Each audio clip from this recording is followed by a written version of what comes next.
Ayun. So guys, welcome to the Board Punks of Society Special Podcast dito lang sa CryptoVoxels. And nasan ba tayo ngayon right now, Jasbo? So Nasan ba tayo? we are at AsiaVerse NFT Hall. Thank you so much, AsiaVerse team, for letting us use your rooftop. So, Jockey, ano natin for today? So, yes, and syempre, before we continue, syempre, gusto ko muna malaman yung activeness ng ating, nandiyan na, ng mga members, ng mga board punk sa CryptoVoxels and sa general chat. Paki-chat naman dyan ng hashtag BPOSLFG. Sige nga, paki-chat para malaman natin yung delay. Then, syempre, yan. Yung nakikita naman tayo, no? Ayun, let's go. Yes, there's our next tape. Let's go. Yeah, solid. Yun, hashtag VPOS LFG by team. Kamusta naman dyan sa CryptoVoxels? Let's go. Yeah, hashtag BPOSLFG from CryptoVoxels. Yun. Nagpapa-shoutout sila kila Kimmy. So, guys, alam nyo guys, today's discussion, meron tayong special guest. And, I would like to introduce to us the Philippine lead for Axie Infinity or Sky Mavis. And he has over Yep. 10 years of experience in marketing and have helped grow multiple tech startups into multi-millions. And he is also a Grabe. crypto and NFT enthusiast. I would like to introduce to you guys Nixs and Eniego or Nix Tape. Hello. Hi, guys. Ayun, grabe, Sir Nix. Eh, parang, Solid. parang kailan lang, Sir Nix. Sir Nix, nakita tayo Oh, sa Board Punks Nexus event. Ayan. Ano nga ba yung Nexus? Ay, secret. pero, pero Sir Nix, welcome to the Board Punks of Society podcast, and you are the very first speaker dito sa Board Punk special, sa Metaverse special. Grabe. And nice. Grabe talaga. anong anong masasabi niyo na unti-unti na tayong nagta-transition to the Metaverse, syempre.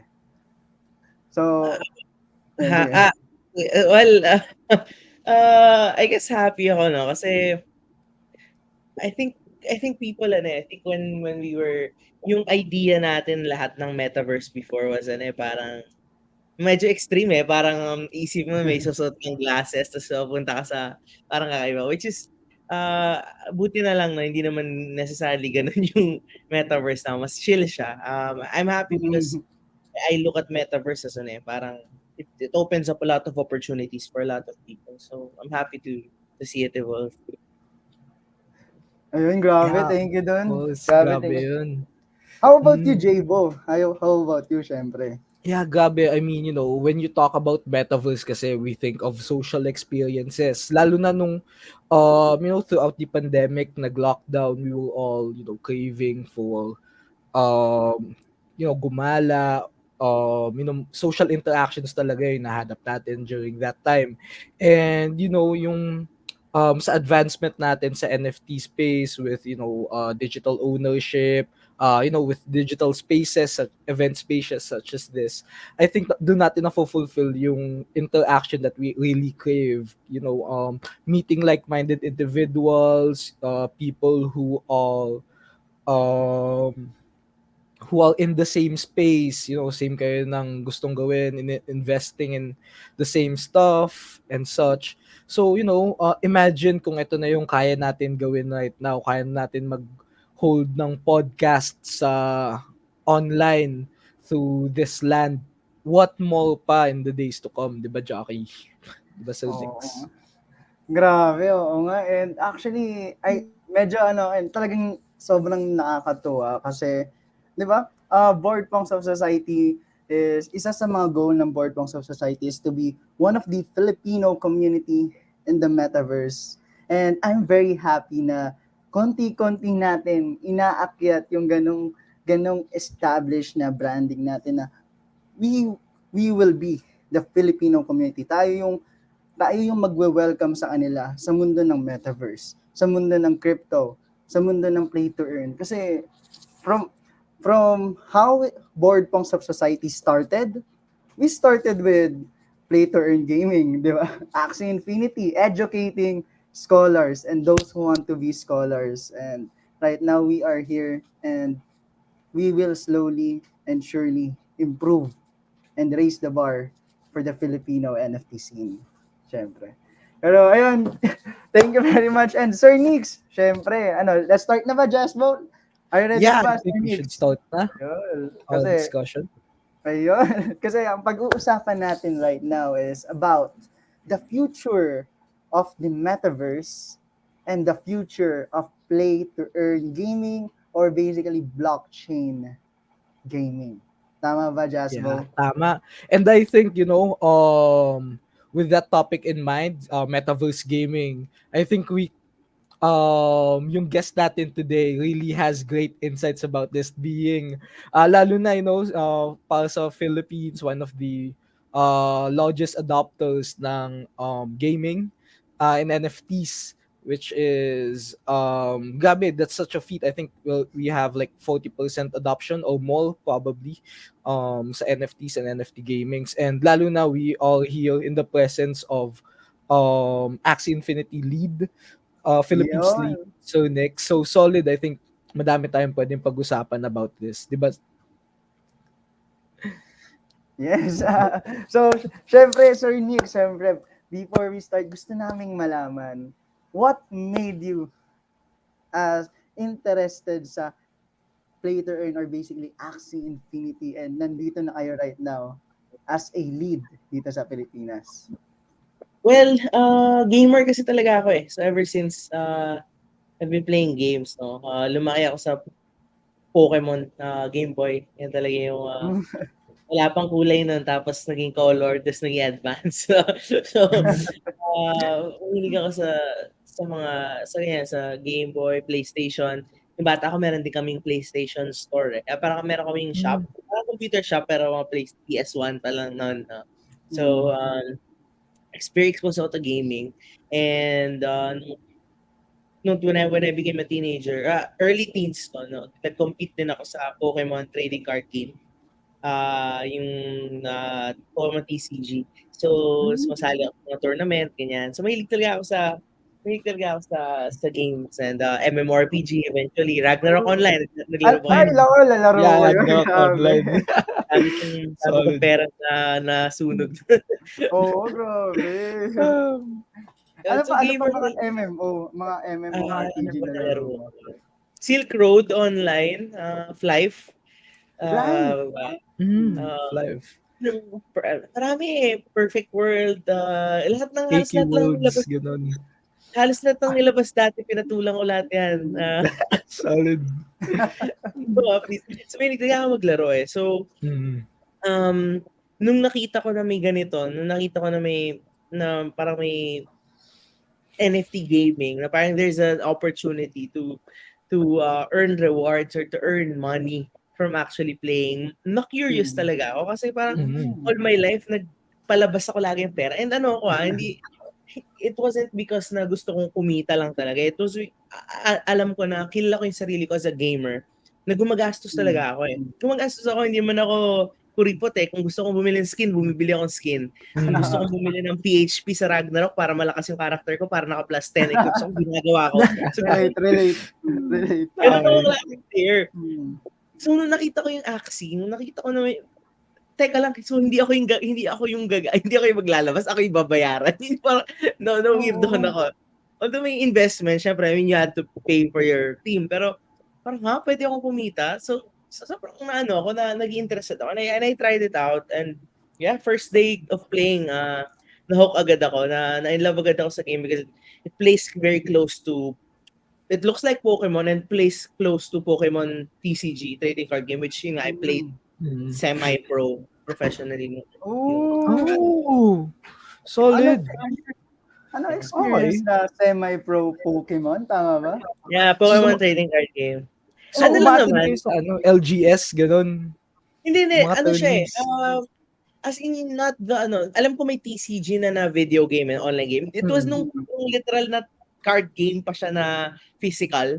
Tas sa mga school tournament, mga ganun lang. Hindi ako Solid. hindi na ako Grabe. hindi ko na siya na Okay. sa ano lang, mga school circuits lang. Doon lang ako na gano'n. Semi-professional lang, hindi pag-pro parang Okay. usapan na.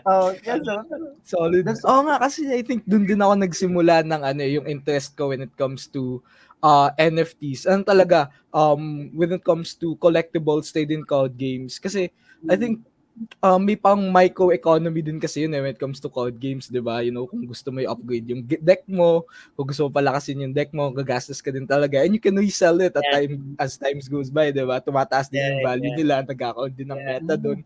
So imagine, ang nakita ko talaga sa NFTs is not going through the hassle of finding a seller sa Facebook Marketplace, meetups. Wala na talaga nung middleman na ganun. Everything is online, seamless. Grabe, sobrang galing nun. Nag-iba, no? Pero, Sir Nix, like, yung Axie Infinity bang naging unang plate or blockchain game yun? Like, unang blockchain game niya siya, yung Axie Infinity. For me, tama ba? Yes, I've heard of others. I've heard of others before that, no. If I'm not mistaken, ang narinig ko nun Alien Worlds yata, pero hindi ko siya nalaro. Alien Worlds. Nakita ko lang, try ko siyang i-install, ganyan, pero siguro tinlik ko once, pero nalito ako, so hindi ko rin get it. Parang hindi ko siya sure kung ano siya. Nung that was a year ago pa. Sabi ko, hindi ko gets to, so inano ko na lang. But yung Axie kasi, I heard about Axie noong February of 2021. 2021. Narinig ko na siya, pero hindi ko pa siya tinry. Kasi naguguluhan pa ako. Like, parang hindi ko pa magets na, kasi pa may onboarding, kailangan mo ng MetaMask, tapos kailangan mo pang maglipat ng pera. So, at that time, hindi pa ako sobrang comfortable sa ganun eh. So, sobrang complicated no? Yeah, right now, kasi ang complicated ba? Actually, I thought na mga tao, kung paano mag-onboard from as in knowing nothing about sa Web3, papuntang NFTs. Di ba kasi may internet, may crypto, tapos may NFTs. Nasa baba pa ang NFTs, kaya mahirap mag-onboard. Diba? Yeah. Dati wala pang Ronin. Wala pang Ronin. Ang laking implementation. Hirap talaga siya. So, kaya hindi ako naglaro eh. Nag-start ako mga mid-June before siya nag-go up. No? So, I think, kasi that was parang 500,000. Malaki na rin, pero parang hindi pa siya yung millions. So, kaya bago siya nagmahal, naka-join naman ako. So, pero mas masaya sana akong Feb. Kasi alam ko nung mga February, yung mga land nasa 0.3 Ethereum lang isa yung mga Savannah. Ngayon, sayang yun. magkano na ba ngayon yung land? Magkano na ngayon land? Savannah, pag yung lowest tier land nasa 2.1 ETH? 2 ETH, mga ganun. Grabe. 0.1 ETH. Grabe, laki din ng tinaas from 0.3. Laki. So, paano ka parang mas na-engage sa Axie Infinity? Kasi dito gusto kong malaman yung paano makakapag-transition yung mga tao or yung mga game developers from just a traditional gaming to a blockchain gaming. So paano nag-pick yung interest mo or parang mas nag-continue ka isuportahan yung Axie Infinity? Actually, ito nakakatawa. So, lagi ko naman itong sinishare, hindi ko makinakahiya. Pero sa totoo lang, if you guys, yung sa mga nakikinig or sa lahat na nandyan, kung nag-Axie kayo or kahit hindi kayo nag-Axie, siguro balitaan nyo noong July, medyo nagka-problem, medyo crash yung server, hindi makalaro yung mga tao for 2 weeks. Nagkaroon ng ganun. Bakit? Sobrang dumami sobrang congested. So imagine na lang, from 100,000 players, bigla naging 2 million plus, diba? So parang yung server medyo naging unstable siya. Medyo hindi siya playable for 2 weeks. So sobrang gusto kong maglaro ng Axie. Sumali ako sa Discord nila. Nagrarant ako. So parang hater ako. Nagreklamo ako kasi nga gusto ko maglaro. Actually, dun yung start ko. Inuwi ko yung Twitter account ko the intention na magreklamo sa Axie. So yun na yung Nixs tape. Nabuo yung Nixs tape. food, ano pa ako, taga-food pa ako dapat. Hindi, pero hindi naman. More of ano lang talaga, like, na-frustrate ako. Kasi gusto ko, addict nga kasi ako maglaro. Tapos nagtatry ako ng leaderboard. So medyo na-frustrate lang ako. But, Okay. but I guess to answer your question, yung competitive nature siguro talaga ng game yung nagpa-hook sa akin, no? Very interesting kasing leaderboard system. And I think that's something that, maybe traditional games or other games getting into the space should consider. Kasi, sample, Mobile Legends, naglalaro ba kayo nun or nalaro nyo na yan? Yes. Yeah. Yes. Mobile Legends. Di ba yung mga rank din doon, yung mga character mo? Ako, nag-rank, highest ko. Rank 3 Basta rank 1 nga ito. Di ba yung heroes may rank sa bansa? Pangilang ka? Oo, meron. Top 3 nung champion. Top 3 Gusion, parang gano'n. Top 3 Before Gold. One nga ata. Tapos, naka-legendary Top skin. one Inadik gold. ko yun. Inadik ko talaga yun. Grabe yun. Pero walang point, di ba? Kahit ganun ako, parang so what? No one wala akong may pake. And I couldn't earn unless I'm part of an esports team. Tapos manalo kami sa Yes. So yung leaderboard system ng Axie with AXS rewards at the end of the season, for me that was revolutionary kasi it gave everyone, although 1,000 people, but ngayon 300,000 people na can win. But before, di ba? It gave anyone 1,000 players who will really work for it, will really play hard and do their best to get Yung grind talaga. diba? To get paid, to get Yeah. so I think nag-motivate sa akin. So kinarir ko siya, leaderboard player ako. Meron pa ako notebook dati na nag-umpisa ako, sinusulat ko kung ano yung ilang energy na gamit, alang turns, ganyan. Gabi yun. Dedicated. May counting pa and everything. Pero ano talaga yun, doon talaga nabuhay yung competitive spirit natin. I mean, yung next tape you said nga before, gamer ka talaga at heart ever since. And pag tayo kasi when it comes to gaming talaga, may passion talaga natin yun as gamers like matagal na nating iniisip yun, bata pa lang tayo, I want to be a professional esports player, I want to be signed to yung mga famous esports team. So minsan kasi that's out of reach sa atin, and I think blockchain gaming in itself, diba, yun yung nagbibigay ng opportunity sa atin to live that dream of earning through doing what we love.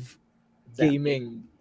Diba? Exactly. That's a really great point, Jazz. Kasi, kung isipin, parang, siya yung, sino nagsabi sa akin? So, I last week, I attended event ng YGG. I met a lot of people there. And sabi sa akin of CEO ng Akad Arena, like, pinag-usapan namin yung mga, esports, like, dati, sino lang ba yung pwedeng kumita? Sabi niya, 0.01% lang ng players dati ang pwedeng kumita. So, isipin mo, ilan ng gamers sa mundo? 0.01% lang yung pwede. Like, kung manalo ng tournament, alam mo yun? Best of the best lang no? Best of the best lang talaga. With this kind of system, like, na Axie has, parang, now 300,000 people can get a piece of that, diba? And, bukod pa dun sa daily rewards that they earn. So, yeah, it's pretty cool. Grabe, saka ang maganda rin when it comes to blockchain games is you own the asset talaga. Yung kunyari, kasi kumbaga, sabi natin, i-compare natin sa Mobile Legends, pero parang may skin ka pero you don't own that. Diba? You don't own that and sell it. Diba? Parang yung sell mo na sa iba't ibang platform. Parang gano'n. Yung mga skin ko dun, parang okay lang nga sa akin kahit benta ko ng palugi, pero hindi pa rin pwede. Like, kahit nabili ko kahit yung legendary skin, magkano yung pag in-add mo, nasa 10,000, 15,000 na ata ang isang ganun eh. Okay lang sa akin kahit ibenta ko 5K, pero walang way, hindi pwede. Hindi ko siya. Diba, lalo na yung mga skin na season 1 pa lang, tapos hindi na nire-release sa iba. Siguro pag as NFT yun, tapos i-bebenta ko, mahal nun. Gabi yun, ang dami naghahabol nun. Yun nga yun yung sad, no? Which actually makes me think, like, why don't they do that, diba? And that's the thing, like, why not? They can. Why not? They can. Possible, yes.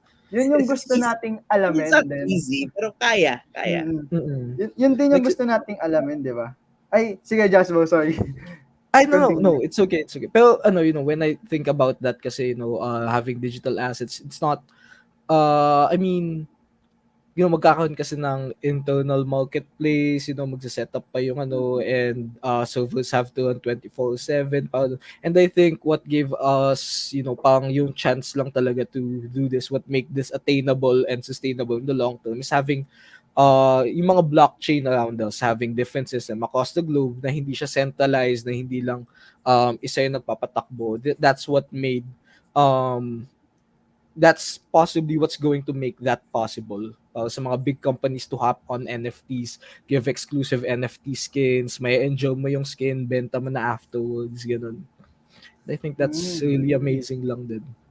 Yeah, saka rin, actually, yung, para sa akin sa tingin ko kaya nahihirapan din yung iba mag-transition to NFTs is that experimental pa lang yung space right now. Especially the NFT space. Like, wala pang sure, di ba?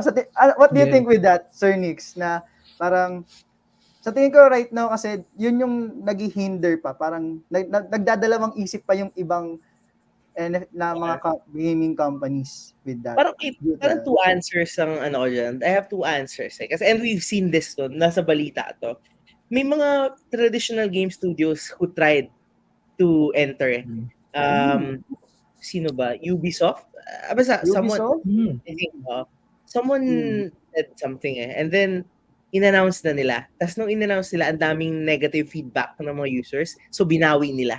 Right? So, the answer is, yung gamers, the traditional gamers, could be the problem. In terms of they're not accepting of this yet. No? Parang, may resistance. No? So, may resistance. Yes. So, as a game studio, gagawa ka ba ng isang bagay na mababad trip sa'yo lahat ng users mo? Di ba matatakot kasi sila yung customer base. Sila yung customer base. Hesitant. So that's one. No? That could be a reason for some. The second one is, just think about it.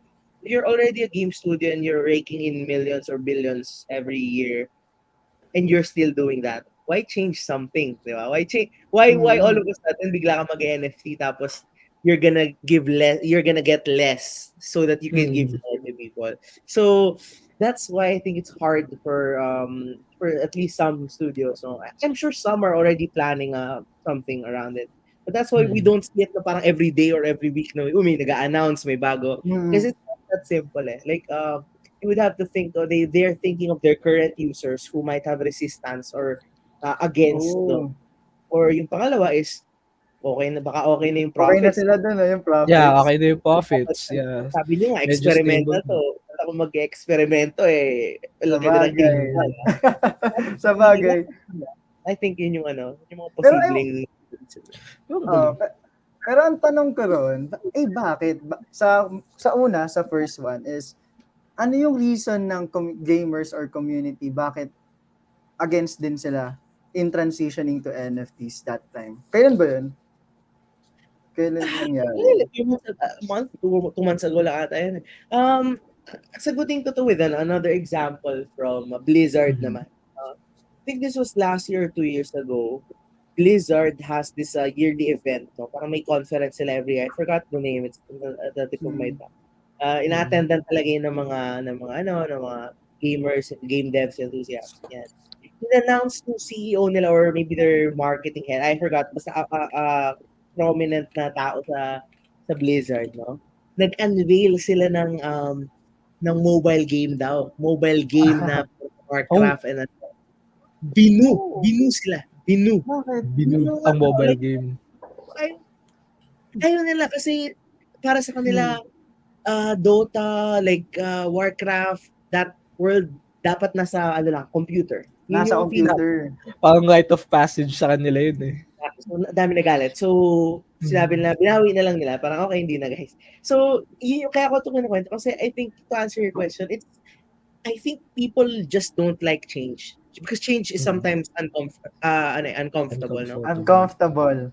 Yes. Comfortable. Baka that's why gamers have this resistance. Parang, teka lang, ba't ako bibili ng NFT? Ba't kailangan pa gumawa ng MetaMask? Ba't kailangan ko magbayad ng 0.2 ETH dyan?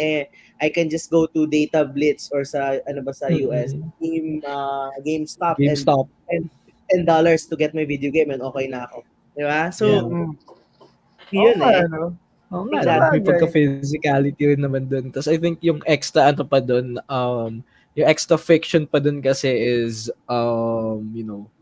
going back to NFTs, ownerships, and play to earn is, may additional factor pa yung mga gamers na iti-take into account, which is, yung binili ba nila, will it still be the same price as, after a few years, ganun. I think what I'm trying to say here is, yung tokenomics in game, how can that be difficult para sa, not just the company, not just the economist na part ng company din, but also those that are really invested for the longevity of the project din. So yeah, that's one thing to take into account, I think. Yun din. Saka, Diba? just to add with that din, so regarding sa community na rejecting yung change din, Right. is that sa tingin ko, kasi most of the fans or community there is hindi pa sila masyadong familiar on what kind of technology ang NFT. Or wala pa Mm. silang awareness or they're just afraid na kasi it's unknown eh. Unknown pa siya, kumbaga sa perspective nila unknown pa yung ganong klaseng technology and how it works. So, yung typical na doon na response is nakakatakot i-try and nakakatakot na i-implement agad-agad. Kaya siguro nire-reject ng ibang community. Especially hati yung perspective nila eh. I mean hati yung perspective ng mga tao, gamers and artists alike when it comes to NFTs, 'di ba? So, Yeah. yeah, I think ganun for me ganun din sa community. And syempre yung sa profit, yun yung gusto ko rin pag-usapan sa profit. Sa tingin ko kasi right now yung regarding blockchain games hindi pa ganun karami. No? Mm-mm. And hindi pa ganun siya ka mainstream kasi yun nga experimental pa lang. Kaya right now ang nagwo-work sa ngayon is yung traditional gaming ecosystem. Pero just like what happened to Blockbuster. Familiar ba kayo sa Blockbuster? Na yun Yeah. 'di ba? Yung Yes, parang the 'di emergence ba? nila Netflix, di ba? Mm, parang pinatumba siya ng Netflix because hindi sila nag-transition to something na potentially potentially disrupting. So, yeah, Mm-mm. so tingin ko ganun. Pero yes, transitioning din kasi is kind of risky for Mm-mm. them kasi paano pala pag hindi yun yung future. Diba? Pero what can you say with that pala, Jabo and Sir Nix, regarding sa profiting, something like that? Sa Yeah. Mm. Well, yun nga, kasi parang, I think I think they have, and I think they're doing this now. I think some of them are. I'm hearing and Mm. seeing a few, ano naman. I think they're trying to devise like a 2-year, 3-year, 5-year, 10-year plan already where, uh, Mm. diba, pagka-transition, imposible kasi yeah. hindi. Like, I feel like at some point, everyone will have a title that is NFT, no? I Mm. saw we were talking about Ragnarok online earlier, right? Yeah. I just saw yesterday that they're coming out with an NFT game. Ooh. Oh. Uh, Oh. Oh, Okay. so I was like, ayos, diba? Gravity. ayos. Before ang Gravity, laging inaano yan. Parang people were criticizing them na parang mabagal gumalaw and stuff, diba? Mm-hmm. Mm. Yet, they just announced that they're releasing something this year. And then may mga Mm. teasers and everything. So parang, Gravity yun, diba? Like, what more? How about like, so what are the Okay. others trying to do? What are they, diba? So, ultimately nga, yeah, it's profit eh. Like, that's always like, it all boils down to that, and like with Axie, I wanna share with people na we have a community treasury, right? So a portion of Mm. that, the profit or marketplace goes straight into the community treasury. And right now, the community treasury has $1.3 billion Ooh. worth Oh. of assets, right? $1.3 billion. Okay. And that's not for Sky Mavis. That's not Yeah. coming. That's not going to us. That's for the people. Now, that's for Sheesh. everyone. Like, that the players, the community, like, will be able to take part of an experience and have a share of that. Mhm. As the time comes, as the time goes on, through rewards, through different mechanics, right? So that's the question we have to ask. Like, are these game studios, the big ones, like, are they ready to do that? Are they ready to give away Mm. $1 billion? Yun, yeah, in You, revenue. when they haven't done That's a it lot. before, yun, I think yun eh. Na Mm. parang yun lang naman yun eh. Parang that's the question eh. And I hope Yeah. so. I hope Yeah. because this is the beauty of Web3. I Yes. want all of us. I Mm. want all the games that we Like, played yeah. before. Like lahat yan dapat should be there. Like I guess time will tell. But, we'll see. Yeah, Yeah, meron. kasi, di ba? Ay, sige, go, go, go.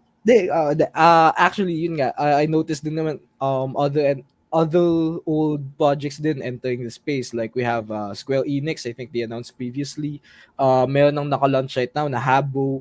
So ano talaga siya, I doubt na they're turning a blind eye away from NFTs. Feeling ko kino-consider na din talaga nila, and I think they know this will change the gaming space through, like ano talaga, this would terraform the NFT space, the gaming space all throughout. So I think hopefully if ever they can, take into account yung 1.3 billion in assets, um hopefully soon mas pamapabilis natin yung change na to, right? Yeah. So, yeah. Grabe solid nun. Oh, and totoo. Agree ako doon, Jasbo and Sir Nix. And yun pala, I want to ask muna pala, Sir Nix, like, how confident are you from 1 to 10, 10 the highest, na ang blockchain gaming or blockchain gaming muna is the future? 10. 10. I actually Mm. believe na teka, ilang years kaya bibigay ko? In 5 years, Ooh. we probably don't even say NFT gaming or blockchain gaming. It's just gaming, period. That Ooh. Axie and maybe a few other players are Mm. when you check ano yung mga top games, you don't even have to say top NFT games. Like you say top games Updates. 2027, Axie Infinity, blah blah blah blah blah blah. Right? Like Ooh. I hope so. I hope that's what happens because if you think about it, ano eh, it's very young eh. Like we're very it's a very young industry, right? Mm. We see other ones still in the early stages of development. But like think about it, like give us 2 years, give us 3 years, and like see what kind of product we all can put out there, diba? It's just a Yes. Mm. matter of time. Nauna Yes. kasi Yeah. sila eh, diba? Yung ano na Especially like yeah. Exceptional. blockchain gaming is like 3 years old pa lang ata. And Mm. then last year Yeah. lang sila naging Nag-boom mainstream, talaga. Yeah, di ba? ngayon lang, last year lang. Grabe. When you think about it, actually, it's a very bold statement, like 5 years. Pero once we think about it, in the span of 1 year, last year, ang dami ng improvements. I mean, we will use an example Oo. like Axie itself. We had, from a auto battler, naging V2, tapos ngayon, inaabangan na natin, which is Origin. So, laking ano Yun. talaga. Yeah, no, that's the reason why I feel this way. Then is because obviously I can't speak for what I don't know what the other NFT games are doing, no? But just from the perspective of Axie, like with when Mm. Origin comes out, so there's gonna be a soft launch. Our target is March of this year, a soft launch. But there's gonna be like a global launch where it's like everyone talaga like full on naka-ads style, like every available in all app Sheesh. stores and everything. Like when that happens, I can and I look at may optimism ka nanggagaling siya. I look at the other games sa app stores and all that, the mga free to Mm. play games like siguro Hearthstone for example. If you check Play Store, it has Mm. 55 million downloads or Mm. players, right? So I'm Yeah. asking myself, like, why not Axie also, diba? Like, I feel like Mm. we will also do that. So if we succeed there, then it's actually possible to yung sinabi ko kanina na in 5 years time, diba? Like, it's just gaming. Like, at that point, it doesn't matter. Like, NFT gaming, yun na yun eh. Parang, Mm. yun na. Diba? Ngayon kasi parang kinakategorize pa natin like NFT gaming. Pero if there are a lot of winners to come out from NFT gaming, diba? It might change the narrative to it's just gaming. Gaming. Different lang. Itong game na to, may rewards. Ito wala. Diba? So, Yeah. then everyone's gonna start making sure na Mm. may rewards din sa kanila kasi mawawalan Mhm. sila ng players. Diba? So, Mm. Yeah. that's, I think, Galing. what will happen. I Actually don't know if kasi it happens in 5 years though, but we'll see. hopefully Mm. kasi Yeah, hopefully kasi hopefully. may 'di ba? May mga games ako na sana blockchain Mm. games sila. I can own the asset and I can earn from it, especially run online. Oh, Oo. diba? Mga MMORPG games, 'di ba? Especially Mm. MMO, 'di ba? Yeah, sobra din kasi yung grind nun, time consuming. Alam niyo yung nangyayari ngayon na parang mga trend. Actually, ito ngayon nakakatawa eh. May, yung mga nilalaro natin before na MMORPG, Ragnarok, online. Actually, may NFT game version lahat yan now, pero mga private server. So, private server, Oh. private server. So, run by random people. So, matatakot ka din, baka mag-rug at some point. But, Mm. mo kaya nga Okay. gawin ng mga private server, di ba? So, it's Mm. really, Mm. the game studios have to, Possible siya. Yeah, they have to step up. may server ng RO na may mga kilala ko naglalaro, they earn from it. Oh, 'di ba kasi Mm. especially Wala kunyari lang. yun nga rin maganda eh. Like kunyari, sabihin natin yung run online Mm. or anong magandang MMORPG, Ragnarok. Ayun. Mm. Sabihin natin Ragnarok, meron silang NFT game sila na kapag meron kang legendary weapon doon. Tapos kapag nagsara yung Ragnarok, nasa iyo pa rin yung legendary weapon. And pwede Yeah. mo siyang gamitin sa ibang private server. 'Di ba? Mm. Right. Yeah. Yeah, ang galing. Yung pinaghirapan mo, nasa iyo pa rin kahit mawala Mm. man o magsara man Mm. yung game na yun. And Right. that's the beauty, and I actually Yeah. agree with Sir Nix na Galing, 1 out of galing. 10 para sa akin. 10 nga. And also I think one of the greatest moves is, offering a free to play Axie to try out. I think that's one of the, I mean, hindi siya masyado na napapag-usapan, pero I think as one of yung nung nagsisimula pa lang ako sa Axie, yun yung naging barrier of entry ko. I want to try out an Axie. Wala ba ako, I mean, aside from sa scholarship program. Of course, daming natulungan ng scholarship program. Pero kasi I really don't have the time to commit for that. And having like a free to try na Axie just to test out yung battle systems, if mafe-feel maayos yung feel ng gameplay. I think maganda na meron ganun, and kasi when you have that little dose of something, tas nagustuhan mo, na-addict ka, Yeah. you'd crave for more, 'di ba? Yeah, Yeah. yun nga. Exactly. It started Yes. nung So, 'di ba? Origin, may free access sa Origin eh. Ooh. Starter access. Yes. Ooh. Galing nun, 'di ba? Axie Origin is actually free to play. But syempre, those with Axis na blockchain access or NFT access, may advantage syempre with the earning capabilities. No? But that's the big unlock I think for us is when anyone can just get their phones and Yeah. download Axie, play it Mm. and fall in love with the game and then decide at some point, parang gusto kong mas malakas ako, gusto kong kumita, gusto kong mag-earn rewards, then I'm gonna buy. Yeah, That's Mm. that's how we see it. galing. Pero saka I have a question pala doon sa when it comes to play to earn gaming, kasi ang isang nakikita kong problem when it comes to blockchain games is that baka yung ibang tao laruin na lang nila, not to enjoy but to just earn na lang.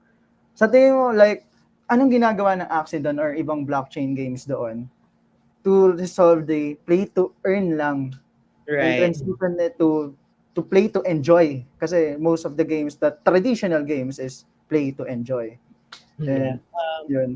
Great question. I actually think, and this is how we view Axie Infinity now. We don't classify, or we don't want to classify as a play to earn game. For us, we're a play and earn game, right? It's a play and earn game, and where we are okay. We are okay if players are coming in to play the game just to earn something and then cash it out. That's fine. I mean, that's the beauty of, again, that's the beauty of blockchain gaming. That's possible. Mm. That's possible for some people. There's no shame in that. Kung gusto mong mag-cash out, no shame, di ba? That is your right. You work, you Yes. played hard for it, you earned it, so you deserve it. But, di ba? Our goal, our goal is to attract more players who want to play because they genuinely enjoy and love the game. No, they want to be a collector. They want to be a competitive player, and we are seeing that. We are starting to see that. It's just that ngayon, if I were to compare, siguro Mm. nasa 80% ng players yung gustong maglaro para kumita, and nasa 20% lang Mm. yung Naglalaro to enjoy. naglalaro para fun. Nag-e-enjoy talaga. The goal I think is to maybe not even 50-50, just reduce it, just mag-balance lang siya ng konti in a way. And when that happens, it's really good for the future economy of the game Mm. because you have more people who are willing to spend because not because they want to earn more, but because they want to progress. Gusto nila sila yung Mm. pinakamalakas. Yes. Gusto nila sila Yeah, yung may magandang Yes. forma, which is enjoy. Yeah. how gaming is, diba? Mm. So, Yes. this is our goal. And to answer your question, what is actually doing there? I think it really starts with Origin, and it starts with creating more game game experiences for people. Because if we're gonna be honest, Axie right now is a simple game. It's a card Mm. game. You log in, diba? It's simple. Yun siya. Very simple. Um, Mm. although it got far, but that's not the end game. That's just we're Mm. just getting started now. So it starts with Origin where it becomes a little bit deeper. The game is still a card game, but it's deeper, more strategic. Yeah, galing You nga. um you have power ups that you can craft. Mm. You collect. So you Oh. collect something and then you craft, use it to craft these power ups. Then you equip. You choose which power ups you want. Then you have Mm. your rune and charm. So dalawang klase power up yun. So doon pa lang may bagong layer na siya of Yes. game loop. Ang tawag dito, game loops, different things, different reasons for people to play the game, no? That's just the beginning. And then we'll have land. Ayan, si Mm. PJ, then we have land, right? Thanks PJ, you mentioned it before I was able to say it. Land gameplay, right? That Mm. unlocks another layer of another layer for Axie. And then we have the Axie Builders program where we are Oh, working yeah. with game studios, indie game developers to create games for the Axie Infinity ecosystem, right? So, meron na kaming mga nakikita ngayon na nagta-try out for the program, the Axie Builders program na mga interesting games. An example is isa sa favorite ko nakikita ko is yung Axie War Kart. So, para siyang Mario Kart. Ooh. Oh, Mario Kart. Ooh.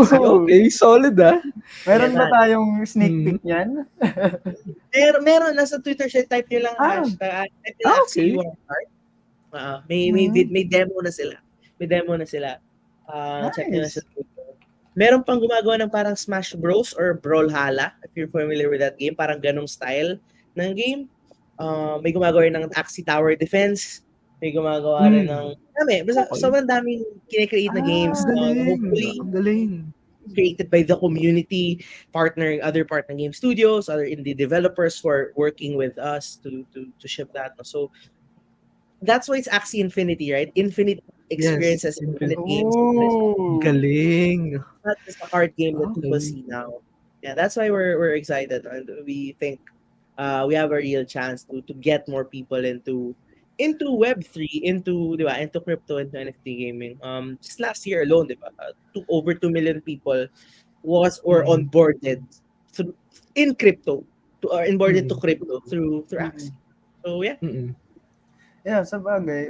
Kasi ano nga rin yan, no? Parang, yun din, buti naman at ginagawa ng Axie talaga ng paraan for people to enjoy the game itself. Not just because you are going to earn it, but because you enjoy playing it, di ba? And Mm. yun yung madalas ko kasing naririnig sa mga iba pang Right. blockchain games Oh, na enjoy lang. nandun lang sila just to earn, tapos pag Good. di na sila nag-earn, umaalis na yung iba. Malis na. So, Yeah. Mm. Goro, yeah. tama ka. Project K talaga. Hindi Project L. Tama ka. Project K yung land. So you're right the first time. Ooh, Project Mm. A. Okay. Project A. Okay, solid. So, hindi actually ang galing nung builders program kasi I think doon na pumapasok yung you want a Axie to try out yung iba-ibang experiences brought by different game studios. Kasi not Kaya nga eh. hindi lahat ng na-meet natin into card games eh. I mean, Yes, nagkataon lang talaga na si Sir Nixs nag-Pokemon before, ako nag-MTG Competitive. So, I think by introducing other game modes such as Mario Kart, tower defense strategy will really expanding on different Yes. and I think ito yung unang-unang look natin sa Metaverse, yung what Axie has in store. Yeah, so If parang you ano siya, no? Ay, sige, go. play, Sige. well, I was just gonna say you played the Magic the Gathering competitively. Uh, if you did, then you will love Origin because it plays closer to that than Yeah. Ooh. it's Napansin ko nga Sir steeper. Nix. Yeah, steeper. So you'll probably enjoy it. Yeah, Jackie, sorry, go ahead. Ayun, so may question ako na parang, ano yun, like, ano na siya, no? Yung Axie Infinity, may iba't ibang gaming ecosystem na sila. Like, Mm. you can race, yung pwedeng iba yung gawin mo dito, basta as long as Yeah. you have an Axie. Mm. Yeah. You just need the Axie. So that's why very important that you have your own Axie because you can use those ideally, for different games within the ecosystem. Yes. And then, saan papasok dito yung SLP? Saan papasok dito yung earning? Then, For the Axie Builders program. for the Axie For Builders program then, and Axie for the whole Builders Axie ecosystem. Yeah. For ecosystem. the whole, Yung Axie Builders program kasi those games, they should also have earning mechanism also. Both Oh, earning mechanism and burning mechanism, burning right? mechanism. So Okay. by playing a game from the Axie Builders program, you should be able to win rewards and also part of the profit that these games are earning, it is already pre-pledged to be burned. Oh. Okay? Okay, So solid. yeah. So, for example, very elementary example lang, okay? Since wala pa namang game talaga na nasa Axie Builders program, they're still Mm. developing, we're still developing. reviewing to this, Working accepted. on it. Very rough example lang. Kunwari yung racing game, Mm. ang requirement is magbabayad ka ng 100 SLP para sumali. Tapos kung manalo ka, 1,000 SLP mo ko mo. Example lang to, kunwari lang to. Okay. Okay. So yung sa binayad mo 100 SLP, siguro mapupunta doon, siguro 60 doon mapupunta sa prize pool, yun na ipang premyo nila. Tapos 20 siguro mapupunta sa dun sa sa developer. Syempre kailangan nila kumit profit nila. Kasi yung 20 SLP doon sa binayad mo, automatic na yung mapupunta na sa burning wallet yun. So, Oh. yun yung vision. Yun yung vision, no? Na may Galing. percentage ng profit na kikitain ng mga nasa Axie Builders program will be burned, no? So a lot of people are saying we need more burning mechanisms, etc. So that's actually Nice. one way. So Um, this builder program is not only developing games for Axie Infinity but also developing a tokenomics for the SLP in and some the ways, Mm. they're not developing it, but they will be supporting it. Diba? They'll be supporting it. Mm. supporting Yeah. the economy. So guys, Nice. you heard that first, magkakaroon pa ng additional burning mechanics si SLP soon. Talaga. So next tip, Ay, I'm very interested din kasi like I don't think I know while we're talking about Axie burning mechanics na din naman, ano kaya yung pwede nating malaman about sa upgradable parts or if ever may ganun? I mean, nalileak na siya eh. I think ilan sa mga viewers natin right now sin-speculate na about dun. So, ano kaya pwede natin malaman about dun? About what? Sorry? Yung upgrade of parts, Axie parts. Axie part upgrades. It's actually, to set expectations. Yung Axie part upgrades, they've always been planned, no? They've always been in the pipeline. Pero we're not gonna see them on during launch. No? So to set Mm. expectations, you're not gonna see the part upgrades upon launch. What players will see upon launch is makeover. So hindi man siya part upgrades pero yung itsura ng axis nyo from the classic, yung nilalaro ngayon, Mm. to Origin mag-iiba siya. Mas mag-iiba yung Hmm. graphics niya, obviously. Mag-iiba yung look niya. Some of the parts will also look different. So it might not be a part Oh. upgrade, but it will look different. Um, if you're a Mystic holder, actually, you will see a new ano rin, very new thing na hindi ko pa ma-share pero it's gonna be exciting for Solid. but the Mm. port upgrade, it won't be during launch, no, but it's still Mm. in the plans. It'll Galing. still be, developed at some point.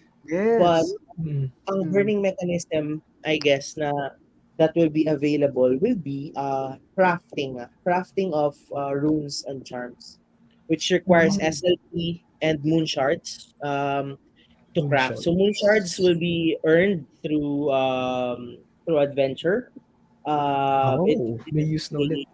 it is an off-chain resource, meaning hindi siya crypto, hindi siya mabebenta In-app for lang. binenta. It's just in name, which you Mm. can earn through playing, through progressing sa adventure. And you use SLP and that to craft Mm.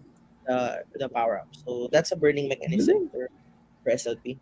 Ayos yun ah, mga alit. Okay, yung nga, parang exciting na yun. Very bullish siya ako sa SLP eh.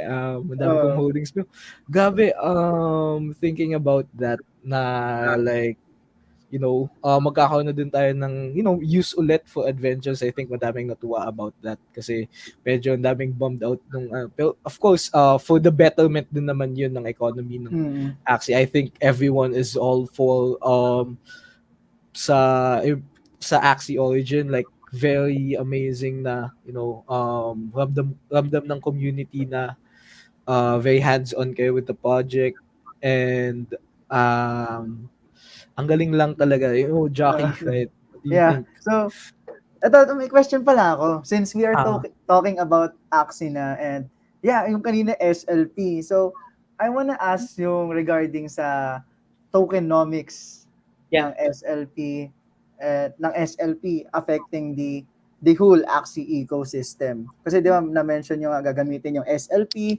or AXS sa iba't ibang mini games ng Axie Infinity. So, dito ang question ko dito is that yung sa how can we improve how can we improve pa the play to earn tokenomics? Kasi right now parang yung Axie Infinity ang model ngayon eh, ang model ngayon ng iba't ibang games, ng Yeah. iba't ibang blockchain games when it comes to tokenomics. So, ano yung plano ng Axie Infinity in improving their tokenomics na nagbe-benefit ang mga SLP holders and AXS holders alike, 'di ba? Okay. Yeah, you're right. So I think a lot of games followed the two token model of Axie, right?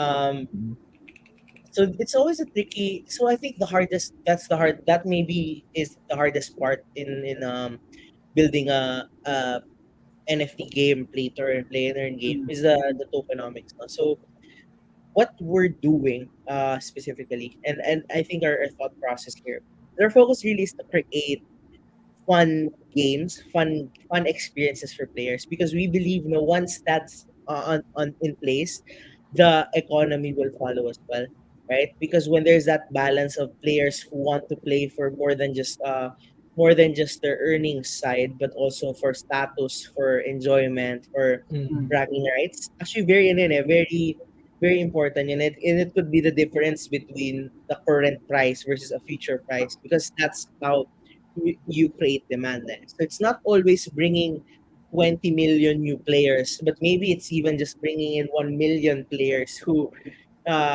want to look cooler, to feel, great, have a great status in the game. So it's not really always just kailangan lang dumami players. So that's why the whole argument about um parang sinasabi nila kailangan lang maraming players. Actually, no, like that's not the truth. Like, Mm. more of what the players do within the game. Like mm, literally, if kunwari hindi na nadagdag, and this won't happen, like, but kunwari in hypothetical na hindi na nadagdagan ng players sa Axie. For example, ito Oo. na nadagdag Yun, na yun, ito. yun, yun, yung, yun yung curious ako. Yun din yung curious ako. Paano pag What kayo na lang gonna yung play, parang ganun. right? It's I'm not saying that it won't die or whatever, but all I'm saying is there's still possibility that if the game becomes more dynamic, there are more things to do.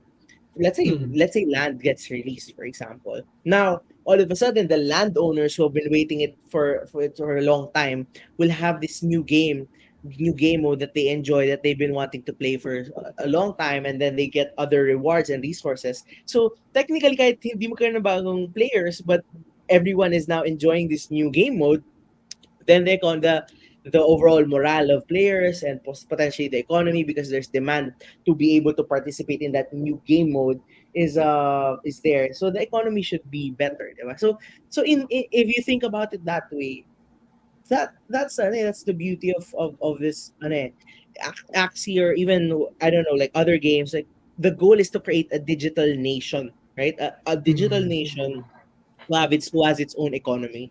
And as a digital nation with its own economy, we also have an economist. We have people who Mm. think about these things on a daily Mm. basis. We have people who create better experiences so that the economy is good. So, but the focus really is making the best game possible and the best experience possible, and the economy should follow after Yeah. that. Yeah. Sabagay, when you think about it that way, I mean, we pay to go to arcades, we pay to play games, di ba? Like, we pay monthly subscription sa ibang online games. What more can we do if we have a whole ecosystem around Mhm. earning and using what you earn to do more, to experience more, di ba? Grabe Yeah, solid yung grabe. vision natin with Sorry, Axie and nakaka-excite tuloy, Metaverse in itself, nakaka-excite di ba? kasi nakaka-excite kasi considering na ano no, Axie Infinity is for me the lead, isa sa mga talagang leading na blockchain game na you can Mm. earn. I mean, you can earn dito sa buong mundo actually, 'di ba? So, yeah, and nakaka-excite talaga. And syempre, sa mga nakikinig sa atin right now, before we continue, sa mga may questions pa regarding blockchain games, play and earn, play to earn, tanongin nyo na sa Gen Chat o kaya sa CryptoVoxels o kaya sa Facebook. So, para ma-entertain, maano agad natin, mapag-usapan agad. And so habang nag-iisip pa kayo ng itatanong nyo or mga gusto nyong itanong, syempre gusto ko rin itanong si Sir Nix kung what do you think about the future of the metaverse? And sa tingin mo, ano bang, saan na tayo 10 years from now? Na kasama pa ba natin yung metaverse, or this is just a phase sa crypto space na nagte-trend lang right now? Katulad ng before, it's IDO, ICO, yung uso. Tapos Mm. nag-die out. So, what Right. do you think will happen with the metaverse? Yeah, you're right. Yung mga ICO, I remember that 2017, 2018, parang lahat na lang ng nagtatry mag-ICO at that Mm, point. Mm. It was actually funny. Like the reason why it happened was because it was also the time when tech startups are so popular na parang as a vehicle to that's the business model. But since sobrang Mm. dami na nila, they were having trouble to raise money through venture capitalists because there's so many. So that's why they resorted to doing ICOs. Doon actually kaya nag-boom yung ICOs, no? Startups who Mm. wanted to raise money easier, in an easier way. But you all know how that worked out. Yeah. Um, it's the same way now. No? There are definitely people now or companies now who are just trying to take advantage or trying to, make a quick buck, and it's trying to maybe create a roadmap that cannot be delivered. So I mean that's expected. But I think there will come. I don't believe that this is a phase or like a fad. No, I think it's here. Mm. We've seen it. Like we've actually just like in the very early stages of it. So 10 years from Mm. now, it's probably just gonna evolve. It's probably just gonna develop even more. It's probably we have more experiences that we can try out, more things that we can do in this ecosystem. No, maybe there's more interoperability. Maybe there's Mm. alam nyo before yung parang pangarap dati ng gamers is like uh kunwari may nilalaro siya sa PlayStation tapos gusto niyang ma-bridge over sa Xbox nung friend niya na oh! Oo. pagdating sa Grabe. ganun na yung mangyayari sa atin, no? Nag-aksi ka, Mm, tapos Mm. maitatawid mo siya sa isa pang game or something like it. That could mm, Yeah, ang mm. galing. Interoperability. I don't know if I'm not saying we're gonna develop that, but I think Hopefully. Hopefully, yeah. Grabe. Yung mga what if scenarios, no? Yeah. Yeah, I think it's to stay. I think it's here to stay. There's too much momentum and too much smart money already invested in it for it to just disappear. And I think that's the difference between what we're seeing now than before. Like you see your Adidas, you see your Nike, you see your Coca Cola, you see them making moves.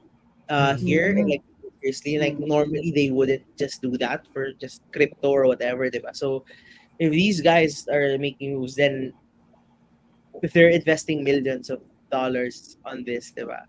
Then that Yes. means something that they're taking seriously. Mm. So yeah, Mm-mm. it's gonna be around for a long, long time. Yeah. Especially fashion, di ba? Mga fashion Fashion. I think brands, they yun yung are, magiging next talaga, no, Jockey. yes. Fashion Mm. transitioning to, mga fashion brands transitioning to Metaverse. Kasi parang, doon muna nila papakita yung potential ng design na nila, Mm. dinedesign nilang damit before they take it physically. And I Mm. think Metaverse is a great way to showcase such mga fashion and style kasi especially Metaverse is parang pwede kang maglipat-lipat ng iba't ibang platforms, 'di ba? As long as you have this kind of NFT, pwede mo siyang naniniwala rin ako sa sinabi ni Nixs na pwede mo siyang magamit sa iba't ibang laro. Yan sa Axie, pwede mo siyang gamitin sa Yeah. Axie, pwede mo siyang gamitin sa ganitong blockchain game, pwede mo siyang gamitin sa Metaverse, sa Decentraland. So I think that's possible because this is Yeah. Web3, di ba? Mm-mm. If Yeah, I'm I not mean, if I'm not mistaken, I think may partnership before yung Axie sa Decentraland. Oh, really? Early days. Sobrang tagal na nun. I don't know how that worked. I don't know if may Axis na nagagalaw doon. I have to research, pero Mm. I know there was something like that before. So, di ba, who knows? Yeah. who knows? So, Who ang knows? ganda nga pong yun na nga yung ano, aside sa NFT fashion, I think really the next step now of NFT gaming aside from creating a self-sustaining ecosystem, the next step would be interoperability talaga, to Mhm. bring your product for other users to use it. So I think grabe that's just Yes. amazing in itself. So Yeah, ayun. to bring your product to experience it, no? Talagang Mm. imagine like kunyari yung mga NFTs right now na sneaker NFTs o kaya mga damit na pwede mong isuot sa iba't ibang metaverse or platforms na Web3, that's game changing actually. Kasi hindi na Mm. siya stuck lang sa kunyari in-upload mo sa Facebook mo lang magagamit, 'di ba? Mm. In-upload mo sa Twitter mo lang magagamit. Ngayon, ginawa mong NFT sa OpenSea. Magagamit mo pa ano tawag doon? Rary Balls, tama ba? Rary So, Balls. Di ba? mm. Makikita mo sa Rary Balls, makikita mo sa iba't ibang Web3 platform. Magagamit mo pa sa iba't ibang Web3 platform na wala ka nang ibang gagawin. Kasi nandoon na. Nasa Web3 na. And, No, di ba? what if yung board punk nila, what if in 10 years, yung board punk persona nila, pwede nilang gamitin sa GTA? Uy, Oh! solid. O parang may game na ano, no? Oh, Na pwede. like i-upload mo lang, yun na yung Mm. mismong avatar mo. Yun yung nakakatawa kasi yun yung possibilities. Like, those are Yes. the possibilities, di ba? Yes. Mm. Well, time will tell, pero yun yung mga posibleng mangyari.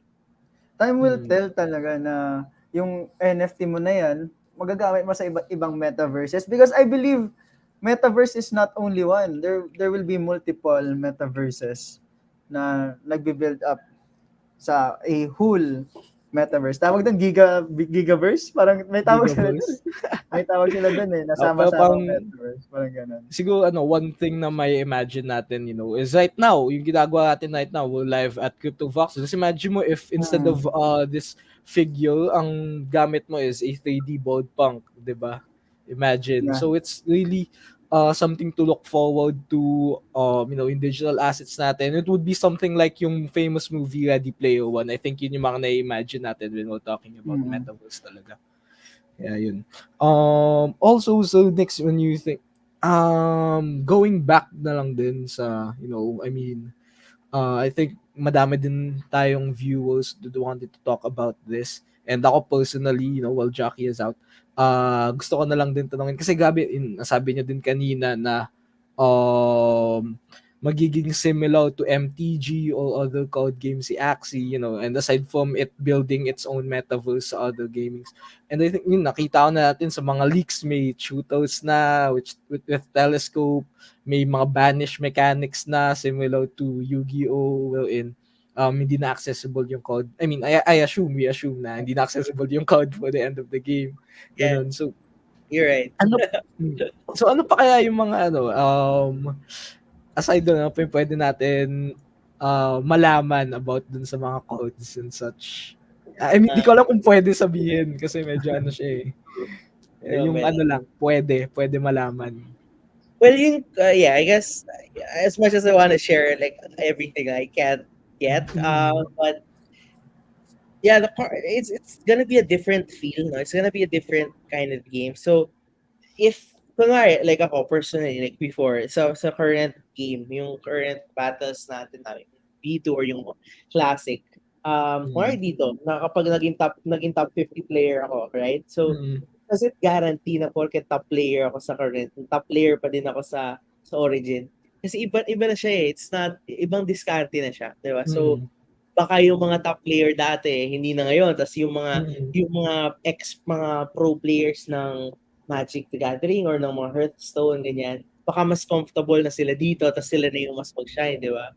So, yeah, it's going to be a very very interesting experience. And yung mga cards, no, I guess what I can say is, yung mga na-leak na cards or yung mga official na shinare na before, they're still subject to change. So I highly discourage people to speculate and mag-wild sa marketplace. Like, don't assume na what you see na yun na yung final mechanic niya or yun na yung final damage. Because every day we're playing, we're testing, and we're still trying to balance the game as to the best that we can until it launches.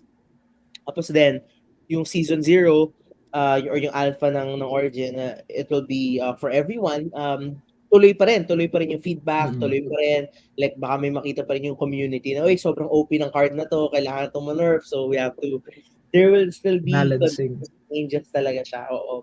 Unlike before, parang every after other season nagkaka-balancing. So, ngayon baka mas mabilis tayo doon just to make sure the final talaga is a solid na card na walang abuse and all that. So, yeah, abangan niyo lang din yung mga magre-release pa naman ng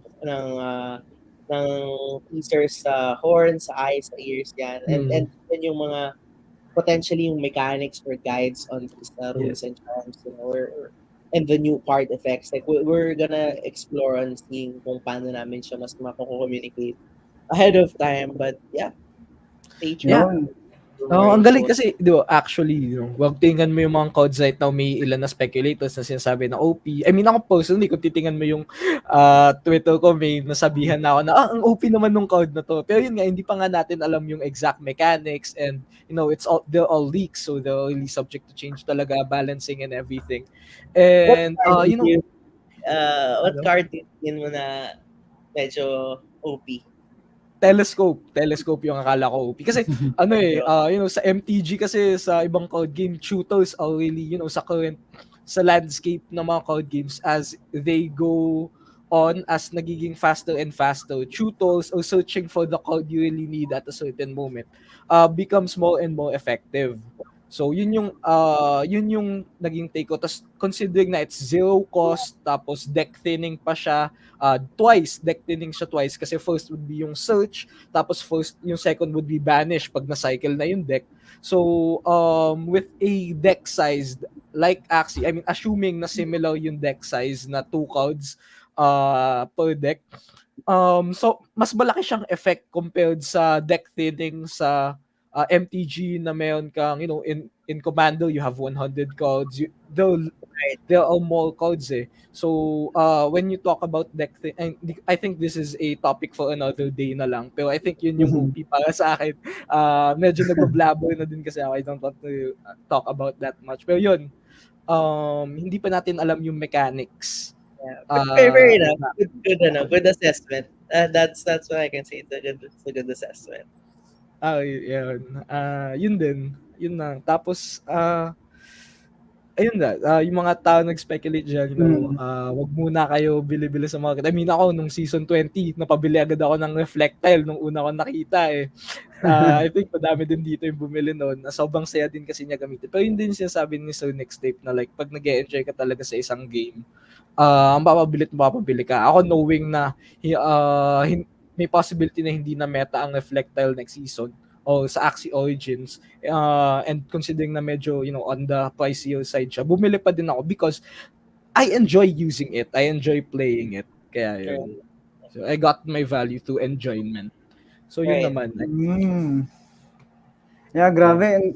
Grabe, guys. Ang galing, ang galing. And basically, ano nga pala, may mga nagtatanong ba dyan sa CryptoVoxels? Kasi parang nag-chill lang sila and wala pang nagtatanong dito sa Sumasayaw. chat. Seriously. May mga sumasayaw. Dami. May mga nagko-kokak din. Ano ba yung kokak na yan? Nag-mint ako niyan eh. Pero Yung mga kokak eh, no? Ang galing. And also guys, don't forget nga pala guys, yung natin, #VPOS in the Metaverse. Yes, Yes. #VPOS in the Metaverse, and papakilala natin sila sa Twitter, sa Facebook. You can share it sa Facebook, and grabe. And yun, Sir Nix, kayo naman po, kung meron kayong questions sa amin or like questions na something to think about, di ba? Sa ating topic ngayon na about play and earn, blockchain games, and the Metaverse. Yeah. So, Sige. I guess, sige, question ko sa inyo is like, what would, in your own opinion, like,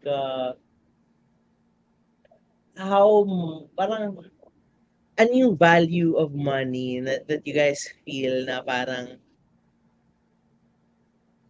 happy ka? Na kunwari, you're playing a game, tapos you're earning. Parang, ano yung tingin mo na parang you're earning this much, do you have a number or like it doesn't matter to you, masaya ka na kahit may onti ka lang nakuha dahil dati nga kung ikaw yung gumagastos. Like, I guess I want to understand what you guys think about that kind of monetary value. Kasi I always do surveys. Even before I joined Skybabies, nag-ano pa ako eh, nag-survey pa ako doon, magkano dapat si SLP para maging masaya yung mga tao.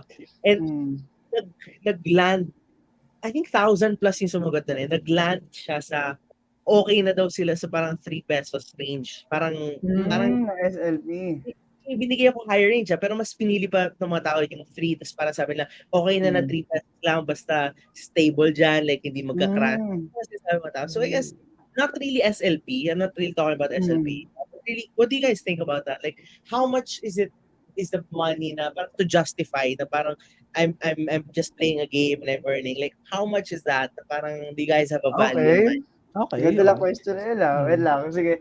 Before we answer that, gusto ko rin malaman yung answers ng nasa general chat, syempre.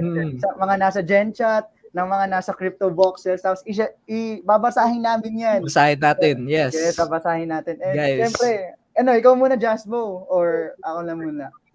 Sagutin. Hindi ba tayo maghihintay muna ng sagot? Pero ako, habang hinihintay natin. Sige, habang naghihintay tayo ng sagot from Gen Chat and CryptoVoxels, I think, ako, ang masasagot ko dyan, Sir Nix, is yung value na magsasurvive ako, tapos ma-re-enter ko siya sa game. Hindi ako makapaglagay ng specific price kasi yun nga, we're not really talking about SLP being 3 pesos. I think 3 pesos is really a sweet spot. Pero realistically for me, siguro makakain lang ako 3 times a day ng 50 pesos meals, tapos like yung the rest na yun magagamit ko na in game kasi pag yung pinag-uusapan kasi natin na na is kumikita tayo sa game, yun nga yun based sa question is may talaga yan, may paggagastusan ka sa game, meron ka ding na earn from that. So it doesn't have to be gagastusan ko para kumita pa ako more, I could be, yung ano lang talaga, gagastusan ko siya, kasi gusto ko lang ma-experience. Ganun. Like, rather than gagastusan, kasi iba, reinvest yung term. Ako, I just want to spend it back sa game. So, yun lang naman. Yun yung gusto ko. Kain, 3 times a day, tapos the rest, pang-enjoy ko na sa game. Sa akin naman, ay sige, Sir Nix, may masasabi ka ba kay... Wala. Sa akin naman kasi, as a talagang gamer since mga ano pa ako, mga preschool, baka preschool pa ako. Ako kasi naglalaro ako to enjoy it talaga. And regarding sa magkano para maging masaya, para sa akin in general sa mga blockchain games is that depende kung gaano ka interesting or gaano ako nag-enjoy sa game muna. If I really enjoy the game, kahit ako pa yung gumastos, kahit hindi na ako kumita. Kasi magastos ako tao when it comes to games na kapag gusto ko tong larong to, gagastos ako para lang sa skin o kaya para lang sa additional gamit na hindi naman kahit na wala namang attributes, something like that. Kasi I love playing it. I enjoy playing it. Depende talaga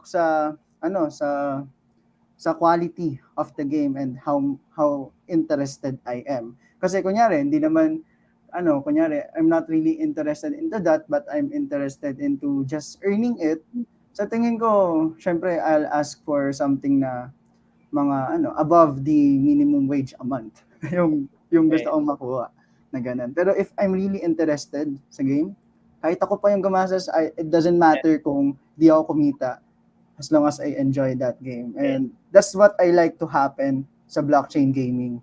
Na not only to earn, but I earn parang byproduct na lang yan in enjoying the game. Di ba? Yun yung gusto kong nangyayari. I agree. Ganda ng sagot answers niya. Ako personally, I think, parang dalawa like on one hand, dream ko na maging possible sa isang tao na maging full-time income niya ang paglalaro. Dream ko yan. Hindi para sa akin, para sa ibang tao. Like, gusto ko maging posible siya. No? So, it could be playing Axie, and something else. I think that's actually the YGG model, guild game. Parang dream ko na posibleng mangyari yun. But ako personally, kahit, like, I think close to what you said, no, John, parang, kung meron, minsan, pero baka ako pag gumastos kung ako yung nag-e-enjoy, diba? So, parang, bonus na lang. Actually, ang worst case scenario nga is parang, imbis na lang na nanggagaling sa sarili mong bulsa, na pinapaikot mo na lang yung rewards na nakikita. Yun yung maganda. Para mag-enjoy ka. So, hindi ka naglabas sa wallet mo, pero kung ano lang yung rewards mo. I think it really depends anong classic player yung naglalaro. Yes. Yeah. Yeah. Ito, basahin natin. Ito, 3 to 4 din healthy na, sabi ni Joro. 3 pesos is actually not that bad. Ito yung sabi dito ni Anonymous. Ako yung tipo na mapapastop ka sa pag-aaral. Ayun, yun nga, mag-earn ka nga ng income mo monthly through gaming. That's one thing din. Ito, sabi ni Sir Nix Tape nga pala, guys. How much per month do you want to earn sa isang game? Not yung price ng SLP, but in general. How much per month sa tingin nyo ang pwede na? So, siyempre, basahin natin. 5 to 6K in a month can do na para sa akin. Excess na lang yung sobra. Si Joro. Tapos, 7 to 10K. Basically, 10K yung average, no? Yeah, sabi dito ni Eo, 5K is decent, ang goal niya is pambayad lang talaga ng bills and daily expenses. Right. Tapos 10K daw, great na talaga para mag-reinvest sa ibang NFTs. May pang-date ka pa nun. May pang-date ka nun, 5K. 10K. Solid, okay. 5 to 10K is good na. Yeah, talaga, I think yung general response ng public is 10K. Ito, si Anonymous, 30K to 50K G daw. Okay. Possible siguro sobrang daming games na okay yung economy tapos auto grind. Tatawa ko kay Jag Ispal. Tama, pag di masyado nag-enjoy sa game, dapat makakabili ng house and lot. Pero sa tingin ko rin yung average of 10K or 5K is nakadepende rin to kung gaano katagal ka naglalaro ng game na yun a day. Kung gaano ka demanding just to earn that kind of amount, 'di ba? Yeah. So, yeah, sa tingin ko, doon din papasok yung how much do you enjoy that game, how much are you playing, how much are you willing to play that game, Ang and galing kasi how long, 'di ba? I think this question, if okay, in a general sense, if we are to consider this question, matitake into account din natin. Let's not go far sa sa madaming NFT games. Yung sa Axie meron yung energy system, right? Like, di ba may plan silang i-revamp yun? So next tape, correct me if I'm wrong. Pero may plan i-revamp yung energy system to earn more soon enough. Yun nga, para at least ma-hit mo yung average mo. So kunwari, if sa tingin mo kaya mo pa mag-spend ng more times Axie, nag-enjoy ka pa ng more times Axie, just buy another Axie. Tapos you get more energy, you get more chances to earn. Yeah, I mean that's possible. Ako personally, no, like to share before I joined ngayon wala na kasi akong time mag-grind ng energy, no. But before, pag naka 40 energy ako with my win rate and kahit SLP even if it's just at 1 pesos, I still clear 11,000 pesos per month playing Axie. Yeah. SLP lang. Kung i-convert siya pero hindi kasi ako nagse-sell na SLP. Naka-hold lang lahat sa Hold lang din. best nung peak ng economy. I made, I think there was a month na I earned 100 plus K. Sarap.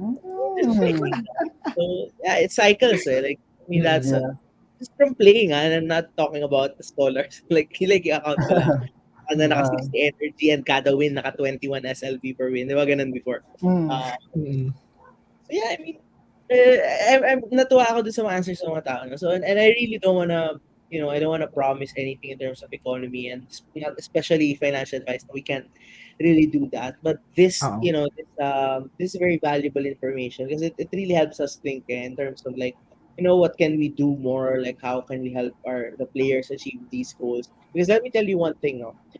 In Axie specifically, it's not just the game itself that our vision is na there will come a time na hindi lang porket nag-grind ka, mag-earn ka, no? Like, imagine, we say we want to be a digital nation, no? Like, in the future, like, there should be ways for you to earn, even if you're not just grinding every day. Like, if you're creating content, if you're adding value to the community, if you're adding value to the ecosystem in whatever way, coach ka or something, like, we should be able to help you as well, di ba? Podcaster ka, content creator ka, gumagawa ka ng mga art, graphics, no? Parang we wanna think, we are already thinking ahead, thinking about those things. How else, people who are in the ecosystem can be rewarded. So, if you're playing Axie, if you're listening here, highly encouraged na kung may free time kayo and you really enjoy the game or you enjoy being part of the community, try to like speak up more, engage kay social media sa Twitter.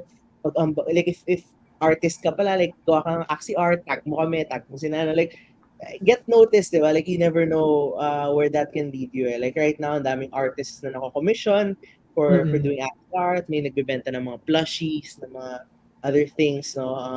So yeah, maraming opportunities dun sa ecosystems, not just grinding every day on your bukod doon may iba pang mga pwedeng mangyari. So I encourage people to do that. Galing. So that's what I like din when it comes to Axie Infinity na talagang they're doing their best. You guys are doing your best na mag-transition din talaga to the bigger world of yung parang the metaverse space. Yung parang talaga. Kahit ano pwede mong gawin nasa Axie Infinity. Pwede mong gawin. And solid, ang galing. And, yeah, ang galing. Kasi yung first innovation, I think this is going beyond yung regular manager scholar personal account. I mean, I think kahit nga going back, no one envisioned yung manager scholar relationship 'di ba? I mean, tapos biglang nagkaroon ng ganun, that's the first step. This could be yung signal ninyo guys. What more can you do sa community ng Axie? Well, and this is just going beyond if you really enjoy masaya kayo, naglalaro kayo ng Axie. Kunwari ako, hindi ko na nakiklear yung 40 energy, kapatid ko na pinaglalaro ko, pero kahit siya hindi na matapos. Pero just providing value. Eventually, susunod at susunod din naman ang earnings dun. Just do what you're passionate about. Actually, saka ano rin, ito rin. Gusto ko nang itanong lastly. Ay, 7:30 na pala, Sir Leaks. Yun, sige, para ano na rin, di ba? Sorry doon. And gusto ko lang din itanong, totoo ba yung yung scholar na word is hindi talaga word yun ng Axie Infinity, but galing daw sa Axie University Axie na University. server? Tama ba? Ang ganun. Saan ba nanggaling yung scholar na word? One thing's for sure, hindi siya kinrate na Axie Infinity. Hindi siya kinrate na Sky Mavis. The scholarship program was created by some of the early players, the early OGs of Axie. Si AK, si Chief. Ayan, yung mga, sila yung nag-create ng scholarship program basically. Si AK, saka si Axie GG, mga Axie GG people.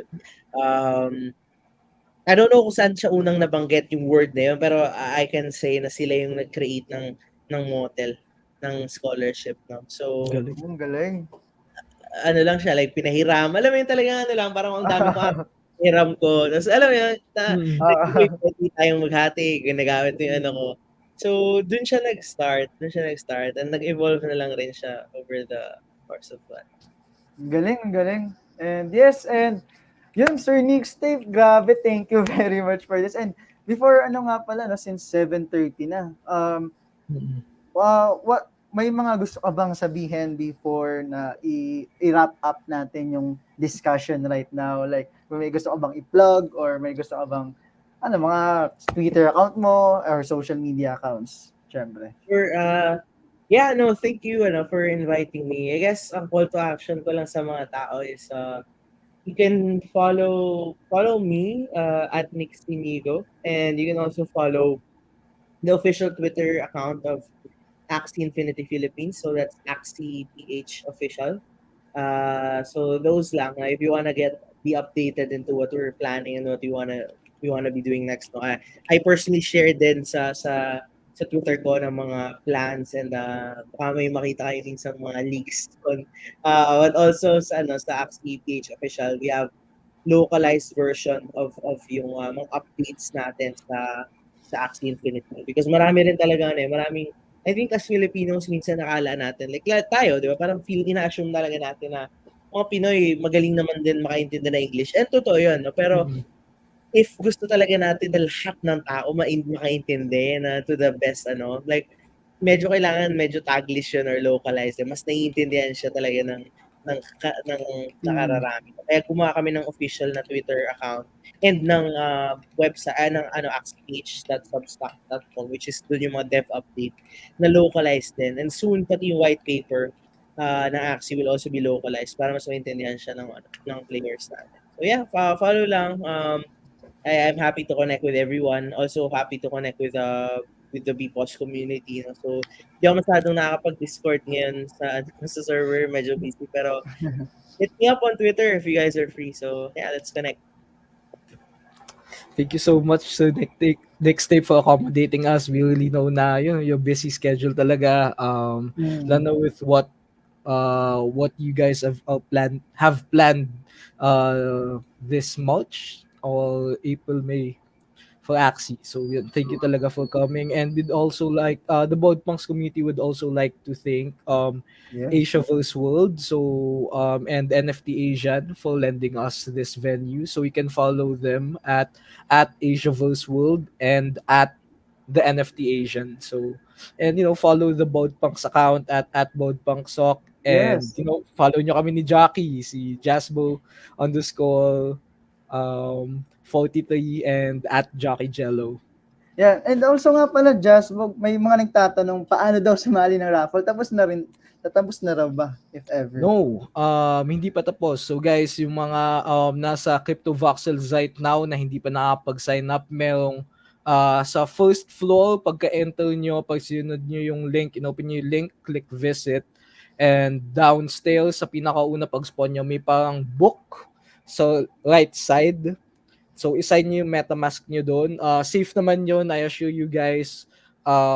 walang ma-hack doon. So isa-sign nyo lang yon to get yung so matrack namin yung Matic address nyo. And ay lalagay namin yun sa pool, and mamaya mag-release din kami ng Google Forms para dun sa Discord Nitro giveaway. So abangan nyo yun, i-announce lang natin yun later. So shoutout sa lahat ng anonymous dyan na nagpapa-shoutout. Ayun, thank you. So Yeah, grabe. Thank you Don. Thank you Don. And guys, thank you very much for being part of the very first Metaverse podcast ng Board Punks of Society. And yes, let us know kung saan nyo pang gustong Metaverse ang pwede nating itry. And yes, ano ba gusto nyo guys? Sa Gen Chat, i-chat nyo lang sa CryptoVoxels. And yes, enjoy sa mga nakatambay ngayon sa CryptoVoxels.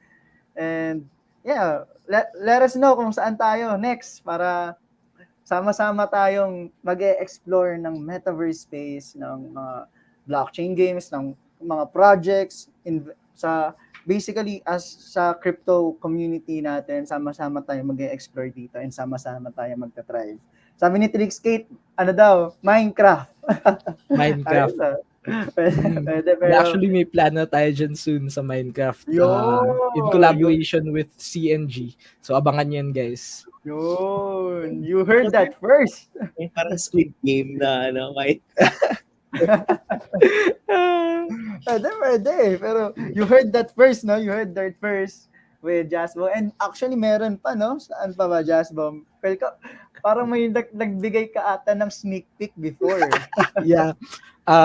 Di ko sure kung pwede pa natin sabihin yun, guys. Pero baka soon enough, tago na lang natin sa pangalan na Decentraland. Ayun. Sabi, guys. Yun, see you guys. Yun. So guys, thank you very much. And syempre, let's give appreciation din para kay Sir Nixs for talagang giving us time na maging present dito sa podcast natin and giving us insightful talagang mga malulupit na mga side niya sa regarding sa blockchain gaming, sa play to earn and play and earn, and syempre sa metaverse. So syempre sa Gen Chat guys, paki-chat na lang. Thank you Sir Nixs Tape. Ayun, thank you Sir Nixs Tape. Tapos yung message nyo, di ba? Yung message nyo, anong gusto nyo sabihin, anong mga natutunan nyo. Di ba? Thank you Sir Nixs Tape na rin. And yes, Sir Nixs Tape, thank you very much talaga for coming sa podcast na to, sa first ever Metaverse. Nice. Happy to be part of the first Metaverse podcast. Yeah. Keep it up, guys. Yun, grabe. And Jasbo, do you wanna have the closing remarks here? And also guys, sa mga gustong tumambay pa sa CryptoVoxels, hanggang anong oras pwede tumambay, Jasbo? Actually, tambay lang sila. Like, kausap ko sila NFT Asian, and they're very accommodating. Just stay guys whenever you like. Tambay lang kayo dyan. Very accommodating yung nagpahiram ng space natin. So, pero I mean, if kayo, kung may gagawin pa kayo afterwards and such, we understand. Yun. And yes, grabe, thank you very much guys. And yes, enjoy, and papatugtog pa tayo dito sa CryptoVoxels. Thank you, and thanks.